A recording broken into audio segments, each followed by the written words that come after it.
علماء کرام، مہمانان کرام، معزز طلباء اور میری معزز ماں بہن، یہ اللہ جل شانہ کا بڑا کرم ہے، احسان ہے کہ اس نے ہم کو اس مبارک مجلس کے اندر جمع فرمایا جو کہ قرآن پاک کی نسبت سے منعقد کی گئی۔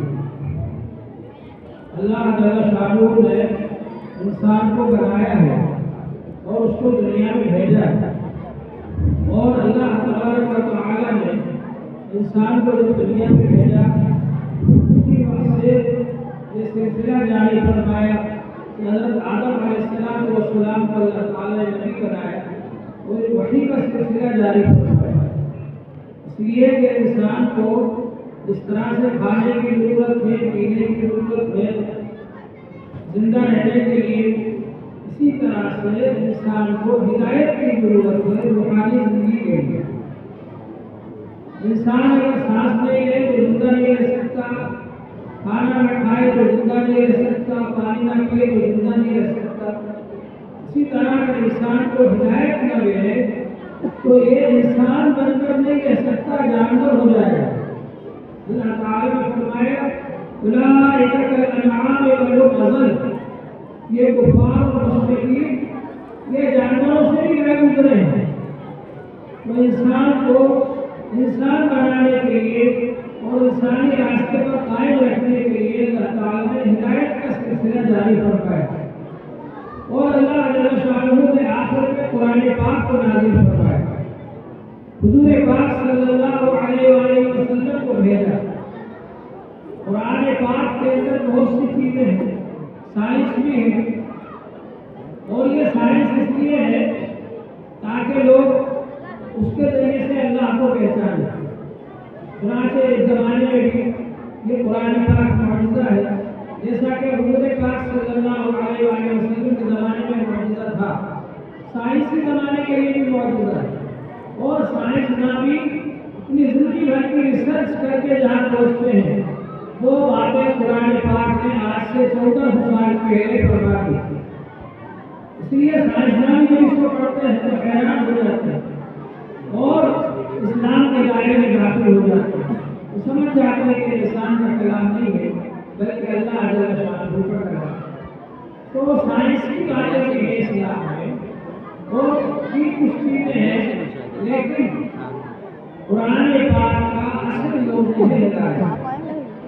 اللہ تعالیٰ نے فرمایا ہدی للناس وبینات من الہدی والفرقان، قرآن پاک تمام انسانوں کے لیے ہدایت بن کر کے آیا، صرف ایمان والوں کے لیے نہیں، صرف متقیوں کے لیے نہیں، بلکہ تمام انسانوں کے لیے ہدایت بن کر کے آیا، سیدھا راستہ دکھانے والا ہے، اور اس کا ایک نام فرقان بھی ہے۔ فرقان کے معنی حق اور باطل میں فرق کرنے والا، جائز اور ناجائز میں فرق کرنے والا، حلال اور حرام میں فرق کرنے والا ایک وہ شخص ہے جو اندھیرے میں جا رہا ہے، اندھیرے میں اس کا پاؤں بڑھے میں نہیں رکھ سکتا، اندھیرے میں اس کو پتھر سے ٹھوکر نہیں رکھ سکتی، اندھیرے میں اس کا پاؤں کانٹے میں نہیں پڑ سکتا ہے، لیکن جو آدمی ہاتھ میں بیٹری لے کر جا رہا ہے، وہ شخص روشنی لے کر جا رہا ہے، اس کو پتہ چلے گا ادھر گڑھا ہے اس سے بچ جائے گا، اس کو پتہ چلے گا ادھر پتھر ہے اس سے بچ جائے گا، اس کو پتہ چلے گا ادھر کاغذ ہے ہوا اس سے بچ جائے گا۔ تو قرآن پاک فرقان ہے، حق اور باطل میں، جائز اور ناجائز میں، حلال اور حرام میں فرق بتانے والا۔ اللہ جل شانہ نے یہ قرآن پاک تمام انسانوں کے لیے بھیجا، اس لیے ہمارا فرض ہے کہ آپ خود بھی اس کو پڑھیں اور دوسرے انسانوں کو بھی بتائیں کہ تمہارے لیے ہدایت کی کتاب یہ ہے، اس کو مان لو، اس پر ایمان لے آؤ، اس کو ماننے لگو، پڑھنے لگو، سمجھنے لگو۔ قرآن پاک کا ایک حق یہ ہے کہ اس کی تلاوت کی جائے، قرآن پاک کا ایک حق یہ ہے کہ اس کے معنی اور مطلب کو سمجھا جائے، قرآن پاک کا ایک حق یہ ہے کہ اس کے مطابق عمل کیا جائے، قرآن پاک کا ایک حق یہ ہے کہ اس کی تبلیغ کی جائے، تعلیم کی جائے، دوسروں کو پہنچایا جائے۔ اللہ جل شانہ نے ہم کو اس دنیا میں حضور پاک صلی اللہ علیہ جن کا کام اللہ تعالیٰ نے یہ بتلایا یتلو علیہم آیاتہ ویزکیہم ویعلمہم الکتاب والحکمہ، کہ آپ قرآن پاک کی آیتیں تلاوت کر کے سناتے ہیں، آپ گناہوں سے پاک کرتے ہیں لوگوں کو، آپ قرآن پاک کی تعلیم دیتے ہیں اور حدیث کی تعلیم دیتے ہیں، اور قرآن اور حدیث کی تعلیم کا اثر یہ ہوتا ہے کہ انسان گناہوں سے پاک ہو جاتا ہے۔ تو اللہ جل شانہ نے ہم کو اس مبارک مجلس کے اندر جمع فرمایا، یہ اس کا احسان ہے۔ یہ مسجد کے اندر جو مکتب چل رہا ہے اس کو بہت قیمتی سمجھیے، یہ جو قرآن پاک پڑھایا جا رہا ہے اس کو بہت قیمتی سمجھیے، بہت اعلیٰ درجے کی چیز ہے۔ اللہ تبارک و تعالیٰ نے آپ کو قبول کر لیا، اللہ تعالیٰ نے آپ کے بچوں کو قبول کر لیا، اللہ تعالیٰ نے آپ کو موقع عطا فرمایا کہ آپ اپنے بچوں کو قرآن پاک پڑھائیں اور وہ بچے آگے جا کر کے دین کے خادم بنیں۔ آج سب سے بڑا چیلنج ہمارے سامنے یہ ہے کہ لوگ ہم کو دین سے ہٹانا چاہتے ہیں، ہمارے دین کو مٹانا چاہتے ہیں، ہم کو گمراہی کے اندر مبتلا کرنا چاہتے ہیں، بے حیائی کے اندر مبتلا کرنا چاہتے ہیں، برائیوں کے اندر مبتلا کرنا چاہتے ہیں، اور ہمارے بچوں کو ہم سے چھین لینا چاہتے ہیں کہ بچے ان کے دین پر قائم نہ رہیں، یہ اسلام پر قائم نہ رہیں، یہ بے حیائی کرنے والے بن جائیں، یہ مغربی تہذیب کے عالم بردار بن جائیں، یہ لوگ فیشن پرست بن جائیں، یہ لوگ مذہب پرست نہ رہیں بلکہ بے مذہب بے دین ہو جائے۔ یہ اس بات کی ساری کوششیں ہیں۔ وہ بھی جانتے ہیں کہ 30 کروڑ مسلمانوں کو نہ تو وہ مار سکتے نہ بھگا سکتے، بس یہ چاہتے ہیں کہ آپ کو خوف دلائیں، ڈرائیں آپ کو، اور ڈرا کر کے آپ کا مذہب پلٹ دیں۔ آپ یہ سوچنے لگیں کہ ارے بھائی اب تو حالات بہت خراب ہو گئے، اور اتنے خراب حالات میں اچھا یہی ہے کہ اب اپنا نام ہی بدل دو۔ کئی لوگوں پر لوگ نام بھی ایسے رکھتے ہیں غیر مسلموں جیسے، نام سن کر سمجھ میں نہیں آتا کہ مسلمان ہے غیر مسلم، اور قرآن پاک سے دور، مسجدوں سے دور، مدرسوں سے دور، علماء سے دور، یہ سب ہو رہا ہے۔ یہ اس لیے ہو رہا ہے تاکہ لوگ دین پر قائم نہ رہیں، اسلام پر قائم نہ رہیں۔ اللہ جل شانہ کا بڑا احسان ہے کہ اس نے آپ کو اور ہم کو یہاں پر جمع فرمایا، اور یہ علماء کرام کی خدمت میں لا کر بٹھا دیا۔ یہ مسجد کے اندر اللہ تعالیٰ نے مکتب کو جاری فرما دیا، جہاں پر کہ ہمارے بچے پڑھ رہے ہیں اور ان کو دین سکھایا جا رہا ہے، ان کا عقیدہ اور ایمان درست کیا جا رہا ہے۔ مکتب میں پڑھنے کے بعد ہمارا بچہ چاہے کسی بھی لائن میں جائے، ڈاکٹر بن جائے، انجینئر بن جائے، کچھ بھی بن جائے، جہاں بھی ہو جائے گا ایمانداری کے ساتھ کام کرے گا، کام چوری نہیں کرے گا، جہاں بھی ہو جائے گا اسلام کا نمائندہ بن کر کے رہے گا۔ لوگ اس کو دیکھ کر سمجھیں گے کہ یہ ہے مسلمان، ایسا ہوگا ہے مسلمان۔ ہمارا بچہ دھوکہ نہیں دے گا، ہمارا بچہ جھوٹی قسم نہیں کھائے گا، ہمارا بچہ گالی نہیں بکے گا، ہمارا بچہ لوگوں کے ساتھ برا سلوک نہیں کرے گا، اچھا برتاؤ کرے گا، اس کے اخلاق دیکھ کر لوگ سمجھیں گے یہ ہے مسلمان، ایسا ہوتا ہے مسلمان۔ ہم کو سب سے پہلے اپنے بچوں کو دینی مکتب میں داخل کرنا ہے تاکہ ہمارے بچوں کے عقائد صحیح ہو جائے، عقائد درست ہو جائیں۔ عقائد درست ہونا بہت زیادہ ضروری ہے۔ اسکول میں جو بچے جاتے ہیں ان کو بتایا جاتا ہے کہ عیسیٰ مسیح کہتے ہیں، ایسا کہا جاتا ہے کہ خدا سے مانگو، خدا سے مانگا کچھ نہیں ملا، پھر کہتے ہیں یسوع مسیح سے مانگو، اور پھر اس کے بعد میں وہ ایسے مشینیں لگا رکھتے ہیں کہ وہاں سے کچھ چیزیں گرنے لگتی ہیں، سوچتے ہیں یہ یسوع مسیح نے دے دی۔ اسی طرح آج کل جو چل رہا ہے کہ اسکولوں کے اندر کیا کیا پڑھوایا جا رہا ہے بچوں سے، تو وہ کیا ہے کہ بچوں کو دین سے پلٹنا چاہتے ہیں۔ ہمارے ماں باپ نے ہمارے لیے محنت کی، اس کا نتیجہ ہے کہ آج ہم مسلمان نظر آ رہے ہیں، مسجد میں نظر آ رہے ہیں، آج ہم علماء کے پاس بیٹھے ہوئے، یہ اس تربیت کا نتیجہ ہے وہ کہ ہمارے ماں باپ نے ہمارے لیے فکر کی، ہم کو ان بچوں کی فکر کر رہا ہے۔ اللہ جل شانہ نے ارشاد فرمایا ہے یا ایھا الذین آمنوا قوا انفسکم واہلیکم نارا وقودها الناس والحجارہ، اے ایمان والو اپنے آپ کو اور اپنی اولاد کو، اپنے بچوں کو، اپنے خاندان کو، اپنے گھر والوں کو جہنم کی آگ سے بچاؤ۔ یہ ہمارے بچوں کو جہنم میں لے جانا چاہتے ہیں، ہم کو جہنم میں لے جانا چاہتے ہیں۔ جہنم میں دھکیلنا چاہتے ہیں۔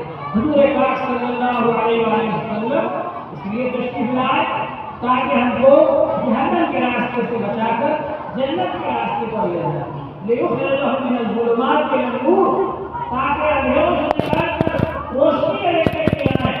یہ قرآن کی روشنی، یہ حدیث کی روشنی، یہ فقہ کی روشنی، یہ شریعت کی روشنی، یہ دین کی روشنی، یہ آپ کو حاصل ہوگی اگر آپ مدرسوں سے جڑیں گے۔ ضرورت ہے اس بات کی کہ ہم لوگ دینی مدرسوں سے جڑیں، دینی مدرسوں سے تعلق رکھیں۔ علم حاصل کرنا ہر مسلمان پر فرض ہے۔ دوسرے لوگوں کے یہاں ان کی مذہب کی کتاب کو سب نہیں پڑھ سکتے، بس ایک خاص خاندان ہے وہی پڑھ سکتا ہے۔ دوسرے لوگ اگر پڑھیں گے ان کے لیے بڑی سزائیں مقرر ہیں۔ ہمارا مذہب کتنا اچھا ہے، حضور پاک صلی اللہ علیہ وسلم نے علم حاصل کرنے کو ہر مسلمان پر فرض قرار دیا۔ طلب العلم فریضۃ علی کل مسلم، علم طلب کرنا ہر مسلمان پر فرض ہے۔ پاکی حاصل کرنا فرض ہے، اس کا علم حاصل کرنا فرض ہے۔ نماز پڑھنا فرض ہے، اس کا علم حاصل کرنا فرض ہے۔ زکوٰۃ دینا فرض ہے، اس کا علم حاصل کرنا فرض ہے۔ روزہ رکھنا فرض ہے، اس کا علم حاصل کرنا فرض ہے۔ حج کرنا فرض ہے، اس کا علم حاصل کرنا فرض ہے۔ ہم میں سے کتنے لوگ ہیں جن کو باقی کے مسائل معلوم نہیں؟ ایک صاحب کو اس سے باقی کے مسائل پوچھے، میں نے بتا دیا اچھا ایسا ہے، میں نے تو دوستوں کو بتا دیا، میں نے کیوں بتایا جب تم کو خود معلوم نہیں ہے؟ تو باقی کے مسائل معلوم کریں، نماز کے مسائل معلوم کریں۔ بچپن میں جو ہم لوگوں نے نماز سیکھی تھی اسی طریقے پر پڑھے جا رہے ہیں۔ علماء کے پاس آ کے اصلاح نہیں کرتے، کس وجہ سے نماز پاس نہیں ہو جاتی ہے، کس وجہ سے نماز مقبول ہو جاتی ہے، معلوم ہی نہیں کرتے، کہیں چلے جا رہے ہیں نماز۔ روزہ کس چیز سے مقبول ہو جاتا ہے، کس چیز سے فاسد ہو جاتا ہے نہیں معلوم۔ حج کس چیز سے فاسد ہو جاتا ہے، کس چیز سے مقبول ہو جاتا ہے نہیں معلوم۔ 1.5 لاکھ روپیہ لگا کر کے حج کر کے آ گئے، یہ سب حاجی صاحب کے ہیں، بعد میں ایسا کام کر کے آ گئے کہ حج فاسد ہو گیا، وہی ہے۔ تو اس لیے ہم لوگ معلومات کریں، دین کی معلومات کریں۔ اللہ نے ہم کو علماء سے جوڑا ہے، فرمایا فاسألوا اہل الذکر ان کنتم لا تعلمون، اگر تم نہیں جانتے تو یادداشت والے علماء سے مسائل پوچھ کر عمل کرو۔ ہمارے یہاں شادیاں ہوتی ہیں، بڑی بڑی عورتوں کے پاس جاتے ہیں، کہتے ہیں ہمیں بتاؤ اپنے خاندان میں کون سی رسمیں ہوتی تھی تاکہ ہم بھی کریں۔ ارے بھائی علماء کے پاس آؤ، علماء سے پوچھو کہ کس طریقے سے شادی کی جاتی ہے، کس طریقے سے تجارت کی جاتی ہے۔ حضرت عمر رضی اللہ تعالیٰ عنہ بازار میں جاتے تھے اور جو لوگ دکان پر بیٹھ کر تجارت کر رہے ہیں ان سے کہتے تھے تم نے تجارت کے مسائل سیکھ لیے؟ نہیں سیکھے، مسجد میں جاؤ، علماء کے پاس بیٹھو اور ان سے جا کر کے تجارت کے مسائل سیکھو، پھر آ کر دکان پر بیٹھو۔ ہر کام کی یہی ترتیب ہے کہ علماء سے پوچھو، مسائل معلوم کرو، پھر کام کرو۔ تو دین کا علم حاصل کرنا، اتنا علم حاصل کرنا، فرائض ادا ہو جائے، حرام کاموں سے بچنے لگے، اتنا علم حاصل کرنا ہر مسلمان پر فرض ہے۔ اب اس کے بعد حافظ بننا، عالم بننا، قاری بننا، یہ فرض کفایت کا نام ہے۔ لیکن یہ جو مدرسے، یہ جو مکتب کام کر رہے ہیں، یہ ہم سب کی طرف سے فرض کفایت کو ادا کر رہے ہیں، پوری امت کی طرف سے فرض کفایت کو ادا کر رہے ہیں۔ اس لیے ہم سب کی ذمہ داری ہے، ہم خود جا کر مدرسے میں معلوم کریں کس چیز کی ضرورت ہے اور ہم وہ چیز کو ہٹانے کی کوشش کریں تاکہ ہمارے علماء، حافظ حضرات، قاری حضرات بے فکر کے ساتھ بیٹھ کر پڑھاتے رہے، دین کا کام کرتے رہے۔ الحمدللہ یہاں آنے میں خوشی ہوئی، ماشاء اللہ حضرات نے اچھا مدرسہ قائم کیا، مکتب قائم کیا۔ اس پہلے میرا بہت پہلے سے آنا جانا ہے، ہمارے بہت پرانے دوست ہیں، تو سمجھ تھا کیا ان کا انتقال ہو گیا ہوگا، بہت پرانی بات ہے۔ ایک زمانہ تھا کہ ایک قریشیان اسکول ہے، وہاں مجھے لے کر کے آیا کرتے تھے اور وہاں کو بیان رکھوایا کرتے تھے، بہت پرانی بات ہو گئی۔ تو بہرحال یہ جو مسجدوں کے اندر مکتب چل جائیں، مدرسے چل جائیں، یہ بہت بنیادی دین کا کام کر رہے ہیں۔ اس لیے ہمارا فرض ہے کہ ہم مدرسوں کو ان مکتبوں کو آگے بڑھانے کی کوشش کریں، ان کا ساتھ دیں، ان کا تعاون کریں۔ اور افسوس کی بات یہ ہے ہم ڈاکٹر حضرات کو فیس دیتے بڑی عزت کے ساتھ، وکیل حضرات کو فیس دیتے بڑی عزت کے ساتھ، انجینئر حضرات کو فیس دیتے بڑی عزت کے ساتھ، لیکن اگر علماء کرام مالی علیہ 200 روپے مانگ رہا ہے مہینے بھائی، قرآن پاک جیسی دولت آپ کو مل رہی ہے، آپ کے بچوں کو مل رہی ہے، تو کوشش یہ ہونا چاہیے ہم قرآن پر زیادہ سے زیادہ خرچ کریں، علماء پر ہم خرچ کرنے والے بن جائیں، مدرسوں پر خرچ کرنے والے بن جائیں، تو انشاءاللہ تعالی ہمارے مال میں برکت ہوگی۔ اور یہ جو بچے پڑھ رہے ہیں ان بچوں کی وجہ سے اللہ تعالی بھی ہم کو رزق عطا فرمائے۔ حضور پاک صلی اللہ علیہ وسلم کے زمانے میں 2 بھائی تھے، ایک بھائی کو آ کر کے حضور صلی اللہ علیہ وسلم کے پاس علم حاصل کرتے تھے اور ایک بھائی کمانے جاتا تھا۔ اس بھائی کو یہ خیال ہوا کہ میں تو جاتا ہوں کمانے، ایک تو جا کر سمجھے بیٹھ جاتا ہے، تو اس نے آ کر حضور پاک صلی اللہ علیہ وسلم سے کہا یہ آ کر آپ کے پاس بیٹھ جاتا ہے، آپ اس سے کہیں یہ بھی میرے ساتھ کمانے کے لیے جا۔ تو حضور پاک صلی اللہ علیہ وسلم نے فرمایا لعلک ترزق بہ، تجھ کو بھی اسی کی وجہ سے رزق ملتا ہے، یہ جو آتا علم حاصل کر رہا ہے اس پر تو خرچ کر رہا ہے، اس پر خرچ کرنے کی وجہ سے تجھ کو رزق مل رہا ہے۔ مدرسوں میں جتنا خرچ کرو گے اللہ کی طرف سے رزق میں برکت ہوگی۔ تو ہماری کوشش ہونا چاہیے کہ ہم دینی مدرسوں میں خرچ کریں، دینی رکعتوں میں خرچ کریں، پڑھنے کے آپ ہیں، پڑھنے والے بچے ہیں، ان کو پر ہم خرچ کریں۔ ماشاءاللہ یہاں شہر میں بہت سے ایسے دینی مدارس ہیں جہاں پر بچے حافظ بنتے ہیں، عالم بنتے ہیں، قاری بنتے ہیں، ان مدرسوں کے اوپر ہم خرچ کریں۔ یہ جو ماشاءاللہ بچے ہیں یہی سب ہمارا خاندان ہے، ایک حافظ اپنے خاندان کے 10 آدمیوں کو سفارش کر کے جنت میں لے جائے گا۔ ایسے 10 آدمی جن کے بارے میں جہنم کا فیصلہ ہو چکا ہوگا۔ کتنی بڑی نعمت ہے، ایک حافظ کی وجہ سے اللہ تعالیٰ اس کے والدین کو ایسا تاج پہنائیں گے قیامت کے دن جس کی روشنی سورج سے زیادہ ہوگی۔ جب حافظ کے والدین کو تاج پہنایا جا رہا ہے تو حافظ کا مقام اللہ کتنا بڑا ہوگا۔ حضور پاک صلی اللہ علیہ وسلم نے فرمایا، اللہ تعالیٰ فرمائیں گے اقرا ورتقِ فإن منزلتک عند آخر آیۃ تقرأها، پڑھتا جا اور جنت کے درجوں پر چڑھتا جا، تیرا درجہ وہاں ہوگا جو تو آخری آیت پڑھے۔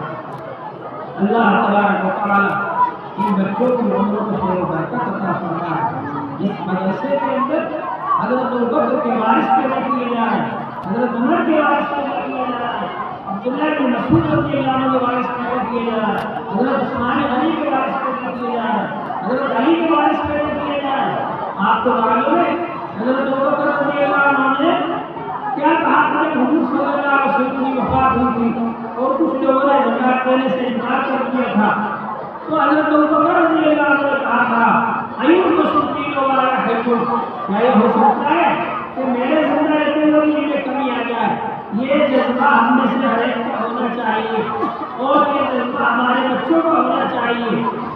یہ دین کی خاطر تیار ہو رہے ہیں، کوئی وقت آئے گا کوئی شیطان پر حملہ کرے گا، یہ بچے اس سے مقابلہ کریں گے، اس لیے ان کو تیار کیا جا رہا ہے، تقریریں یاد کرائی جا رہی ہے، اس لیے ان کو تیار کیا جا رہا ہے، بولنا سکھایا جا رہا ہے اور ان بچوں کو حافظ بنایا جاتا ہے، عالم بنایا جاتا ہے تاکہ آگے جا کر دین کی خدمت کریں۔ ہماری ایک کوشش ہونا چاہیے کہ دینی مدارس قائم رہے، ان میں اور زیادہ ترقی ہو اور زیادہ سے زیادہ ان کا تعاون کریں۔ بعض لوگ اپنی ذاتی فتوحات کی وجہ سے مدرسوں کی مسجدوں کی مخالفت شروع کر دیتے ہیں، یہ اچھا نہیں ہے، اس کی سزا یہاں بھی بہت پڑے گی دنیا میں اور آخرت میں تو بہت نہیں۔ حضور پاک صلی اللہ علیہ وسلم نے فرمایا کن عالما، یا تو عالم بن جاؤ، اور متعلما یا طالب علم بن جاؤ، اور مستمعا یا سننے والے بن جاؤ، کہ جب جلسہ ہو تو آپ سن لیا کرو، اور محبا یا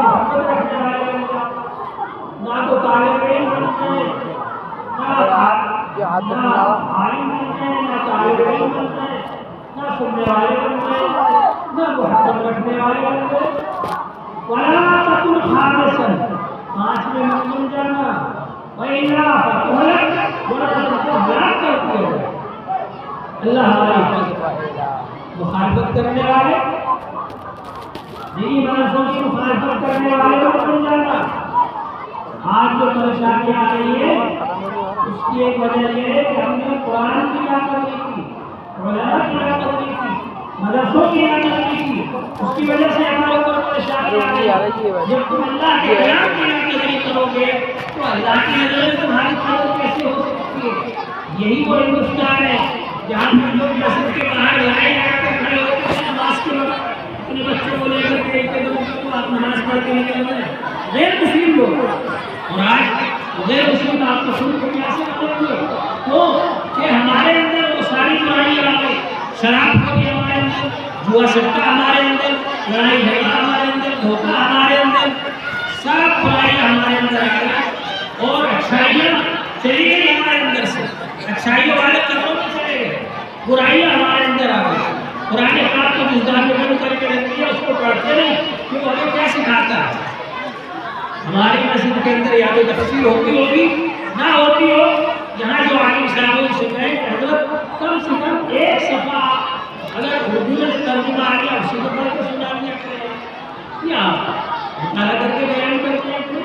قرآن پاک کا سمجھنا بھی ضروری ہے، پڑھنا بھی ضروری ہے، اور اس کے مطابق عمل کرنا بھی ضروری ہے، اور قرآن پاک کو جو ہم کو معلوم ہے وہ بتانا ضروری ہے۔ اللہ تعالی ہم سب کو عمل کی توفیق عطا فرمائے۔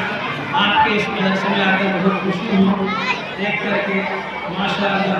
اللہ تعالی مبارک فرمائے، ان بچوں کو بھی مبارک فرمائے، ان کے والدین کو بھی مبارک فرمائے۔ اور میں اپنی ماں بہنوں سے کہوں گا کہ آپ حضرت فاطمہ کی وارث بنو، حضرت عائشہ کی وارث بنو، حضرت خدیجہ کی وارث بنو، حضرت ام سلمہ کی وارث بنو، حضور پاک صلی اللہ علیہ وسلم کی بیویوں اور حضور صلی اللہ علیہ وسلم کی بیٹیوں کی نقل کرو، اور دنیا میں جو عورتیں آج کل گھوم رہی ہیں ان عورتوں کی نقل مت کرو۔ اللہ جل جلالہ ہم سب کو عمل کی توفیق عطا فرمائے۔ میرے خیال سے